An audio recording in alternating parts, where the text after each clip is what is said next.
अस्सलाम वालेकुम dear students, hope that all of you are fine. और आज जो टॉपिक हम स्टार्ट करने लगे हैं वो है 9th केमिस्ट्री चैप्टर 1 से रिलेटेड। चैप्टर 1 है हमारे पास states of matter and phase changes, और इसका जो टॉपिक है 1.3 एलिमेंट, कंपाउंड एंड मिक्सचर। ये दुनिया मैटर की 3 इकसाम पर मुश्तमिल है। इसमें एलिमेंट्स आ जाता है, कंपाउंड्स है और मिक्सचर, और हर एक की डिफरेंट प्रॉपर्टीज हैं, डिफरेंट स्ट्रक्चर है। तो ये सब हम डिस्कस करेंगे इस टॉपिक में। तो आइए स्टार्ट करते हैं हम अपना topic element, compound and mixture. और इसमें सबसे पहले आपको जो है वो एलिमेंट के बारे में बताया हुआ है कि एलिमेंट मैटर की सबसे सिंपलेस्ट फॉर्म है, यानी सबसे सादा फॉर्म है। ये खालिस सब्सटेंस होता है और इसमें same kind of atoms present होते हैं। और एलिमेंट्स को हम एक सिंपल केमिकल रिएक्शंस के जरिए और ज्यादा डिवाइड नहीं कर सकते। इसको हम जो है वो आप समझे कि तकसीम नहीं कर सकते। एलिमेंट्स जो है वो तीनों हालतों में पाया जाता है, मतलब तीनों स्टेट्स, जैसे कि सॉलिड, लिक्विड एंड गैस।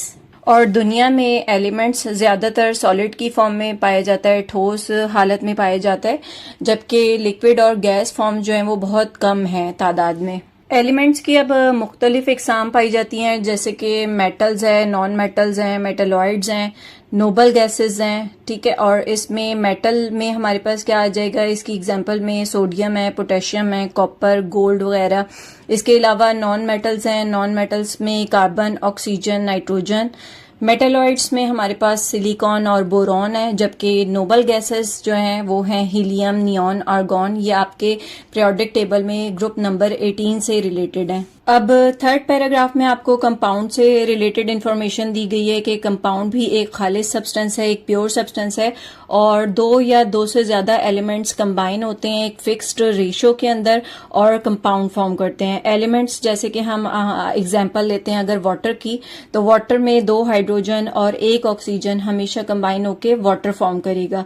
तो ये किस तरह से कि हाइड्रोजन गैस और इसके अलावा ऑक्सीजन गैस, ये दोनों रिएक्शन करते हैं, केमिकल रिएक्शन करते हैं, केमिकल बॉन्ड फॉर्म करते हैं, और केमिकल बॉन्ड फॉर्म करने के बाद वाटर। अब इन कंपाउंड्स को हम फिजिकली ब्रेक नहीं कर सकते, इनको तोड़ना इतना आसान नहीं है। तो इसके लिए, इनको तोड़ने के लिए, इनकी ब्रेकिंग के लिए हमें केमिकल रिएक्शंस की जरूरत पड़ती है। अब फोर्थ पैराग्राफ में आपको बताया हुआ है कि कंपाउंड्स की डिफरेंट टाइप्स हैं। इसमें सबसे पहले है molecular compound, ionic compound, intermetallic compounds और कोऑर्डिनेशन कंपाउंड्स। ये डिफरेंट आपको टाइप्स दी हुई हैं कंपाउंड की। कंपाउंड जो है वो ऑर्गेनिक भी हो सकते हैं नेचर में और इनऑर्गेनिक भी हो सकते हैं। और सबसे इंपॉर्टेंट कंपाउंड्स जो हम डेली लाइफ में यूज सबसे ज्यादा कर रहे होते हैं उनमें वाटर है, ammonia, methane, carbon dioxide, sodium carbonate, potassium chloride, starch, protein, carbohydrates, minerals, acids and organic acids. अब लास्ट पैराग्राफ में इस पेज के आपको बहुत ही इंपॉर्टेंट पॉइंट बताया हुआ है कि एलिमेंट्स और कंपाउंड की यूनिफॉर्म कंपोजिशन होती है थ्रू आउट, यानी कि सैंपल में कंपोजिशन इनकी फिक्स्ड और यूनिफॉर्म होती है, बैलेंस्ड होती है। जबकि मिक्सचर आपको दिया हुआ है कि मिक्सचर जो है वो 2 टाइप्स के होते हैं, एक में फिक्स्ड रेशो होता है और एक में फिक्स्ड रेशो नहीं होता, यानी कि एक होमोजीनस कंपाउंड्स होते हैं, सॉरी मिक्सचर्स होते हैं, और एक हेट्रोजीनस मिक्सचर्स होते हैं।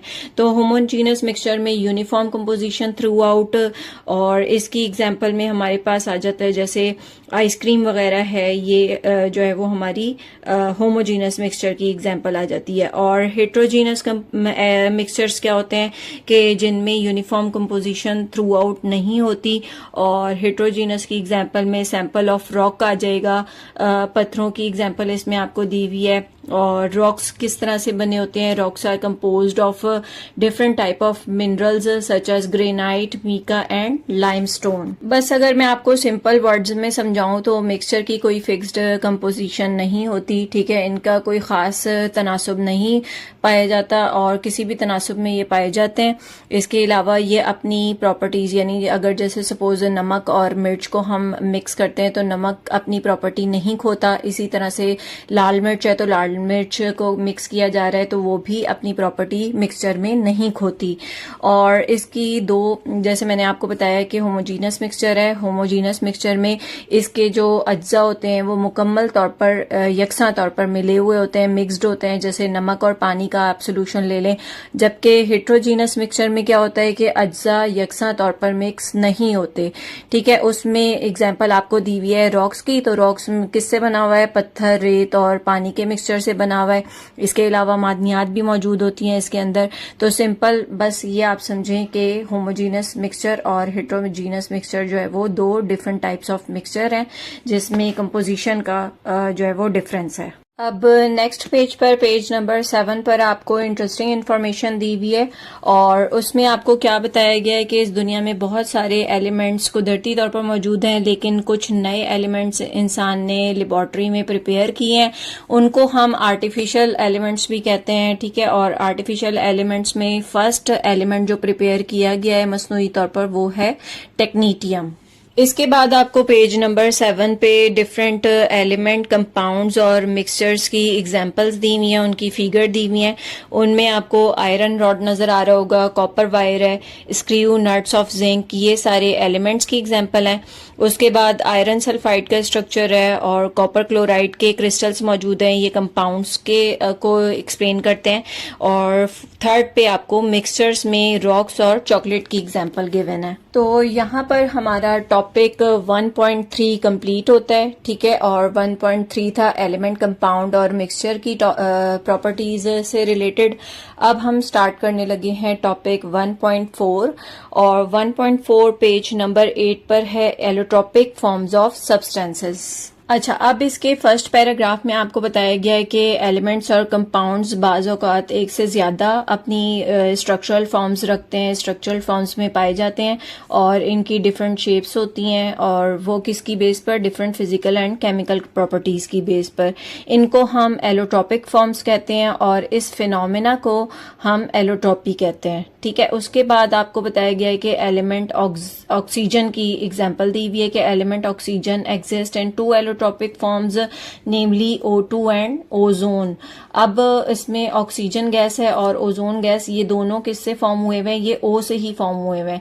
बट एक में दो ऑक्सीजन मौजूद है, वो मिलके ऑक्सीजन मॉलिक्यूल बना रहे हैं, और एक स्ट्रक्चर में 3 ऑक्सीजन मौजूद हैं और वो 3 ऑक्सीजन मिलके ओजोन फॉर्म कर रहे हैं।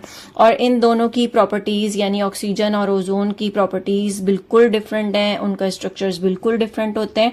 तो ये इस तरह से एलोट्रोपिक फॉर्म है एक दूसरे की। अब ऑक्सीजन जो है वो एक आमतौर पर हवा में मौजूद होती है और रेस्पिरेशन प्रोसेस के लिए ज़रूरी होती है, जबकि ओजोन जो है वो हाईली रिएक्टिव होती है और ये फिज़ा में ओजोन की लेयर फॉर्म करती है जो ज़मीन को सूरज की अल्ट्रावायलेट रेज से बचाती है। तो आप देखें कि दोनों की बिल्कुल अलग प्रॉपर्टीज़ हैं और दोनों बिल्कुल अलग स्ट्रक्चर होने की वजह से अलग अपनी खुसूसियत शो करते हैं। अब सेकंड पैराग्राफ में आपको कार्बन की एग्जांपल दी हुई है और कार्बन की भी आपको 3 एलोट्रोपिक्स फॉर्म शो की गई हैं। ठीक है, इसमें फर्स्ट है डायमंड, सेकंड है ग्रेफाइट और थर्ड है बुकमिंस्टर फ्लोरीन। अब इसमें सबसे पहले आपको डायमंड की एग्जांपल दी हुई है। डायमंड के बारे में बताया हुआ है कि डायमंड जो है वो एक खास बड़े मॉलिक्यूल की तरह होता है इसका स्ट्रक्चर, और इसमें जो है वो हर कार्बन एटम 4 दूसरे कार्बन एटम्स के साथ जुड़ा हुआ होता है और ये जो है वो सबसे टफेस्ट या आप कह लें कि सबसे हार्डेस्ट सॉलिड है जो कि हमारी दुनिया में पाया जाता है। फिर इसी पैराग्राफ में नेक्स्ट आपको ग्रेफाइट के बारे में बताया हुआ है कि ग्रेफाइट जो है वो कार्बन एटम्स हेक्सागोनल रिंग्स में जुड़े हुए होते हैं, ये नरम होते हैं और ये जो है वो गुड कंडक्टर है, good conductor of heat and electricity. Next आपको बुकमिंस्टर फ्लोरीन की एग्जांपल दी हुई है, उसकी इंफॉर्मेशन दी हुई है कि इसमें ये कैसा इसका स्ट्रक्चर होता है, पेंटागन स्ट्रक्चर होता है, हेक्सागोन की शक्ल में ये जो है वो एक दायरा बनाते हैं, एक रिंग बना लेते हैं। ठीक है, और इसको ये एक पिंजरे की तरह भी नजर आता है, जैसे एक केज होता है, केज की तरह भी इसका स्ट्रक्चर लगता है। नेक्स्ट एग्जांपल आपको दी हुई है फ्लोरीन्स की, और फ्लोरीन्स के बारे में बताया गया है कि ये हाई प्रेशर और हाई टेम्परेचर को बर्दाश्त कर सकते हैं, ठीक है। और हाई प्रेशर मतलब हाई बहुत ज्यादा दबाव को ये बर्दाश्त कर सकते हैं, बहुत ज्यादा दर्जा हरारत को ये बर्दाश्त कर सकते हैं। इनमें कार्बन कार्बन कोवलेंट बॉन्ड्स होते हैं और ये ऑर्गेनिक सॉल्वेंट्स में ही डिसॉल्व हो सकते हैं, ठीक है। उसके बाद आपको बताया गया है कि फ्लोरीन्स के मॉलिक्यूल पर कोई चार्ज नहीं होता और इसमें कोई अकेला इलेक्ट्रॉन नहीं होता, और इसका भी स्ट्रक्चर केज लाइक स्ट्रक्चर होता है, ठीक है। एक पिंजरे की तरह का इसका स्ट्रक्चर होता है और इसके लिए इसका जो मेल्टिंग पॉइंट है वो भी कम होता है। और अब इस पेज के लास्ट 2 लाइंस में आपको सल्फर की एग्जांपल दी हुई है कि सल्फर जो है वो इसकी 2 क्रिस्टलाइन एलोट्रोपिक फॉर्म्स मौजूद हैं। एक है रोम्बिक सल्फर और दूसरा है मोनोक्लिनिक सल्फर। तो मोनोक्लिनिक सल्फर जो है वो ज्यादा टेम्परेचर पर पाया जाता है और ये लेस स्टेबल होता है as compare to rhombic sulphur. Rhombic sulphur जो है वो आम हालात में पाया जाता है और ये थोड़ा स्टेबल होता है, ठीक है, स्टेबल ज्यादा होता है ये। अब यहाँ पर हमारे 2 टॉपिक्स कंप्लीट होते हैं। टॉपिक आज जो हमने कवर किए हैं वो है 1.3 और 1.4। तो इनमें भी डिफरेंट प्रॉपर्टीज से ही रिलेटेड क्वेश्चंस बनते हैं। जैसे कि आप देखें, एलिमेंट्स की सबसे पहले प्रॉपर्टीज दी हुई हैं, उसकी टाइप्स दी हुई हैं, उसके बाद कंपाउंड की डेफिनेशन गिवन है और उसकी टाइप्स गिवन है, उसके बाद मिक्सचर है, मिक्सचर की दोनों टाइप्स गिवन है। तो ये 3 इस तरह से आपके टॉपिक्स में से 6 क्वेश्चंस बन जाते हैं, ठीक है, शॉर्ट क्वेश्चंस। इसी तरह से सेम 1.4 में आपको एलोट्रोपिक फॉर्म सबसे पहले पता होना चाहिए, एलोट्रोपिक की डेफिनेशन आनी चाहिए। इसके बाद आपको तीनों टॉपिक्स जो दिए हैं, इसमें ग्रेफीन है, डायमंड है, इसके अलावा फ्लोरीन है, इन सब की, इसके अलावा मोनोक्लिनिक और रोम्बिक सल्फर है, इन सब की प्रॉपर्टीज आपको पता होना चाहिए। ये सारे शॉर्ट क्वेश्चंस बन जाते हैं इसमें से। इन टॉपिक्स को आपने अच्छे से लर्न करना है, इनको समझना है, और ताकि आप शॉर्ट क्वेश्चंस अटेम्प्ट कर सकें। और इसके बाद इस वीडियो को आपने सब्सक्राइब ज़रूर करना है। ओके जी, अल्लाह हाफिज़।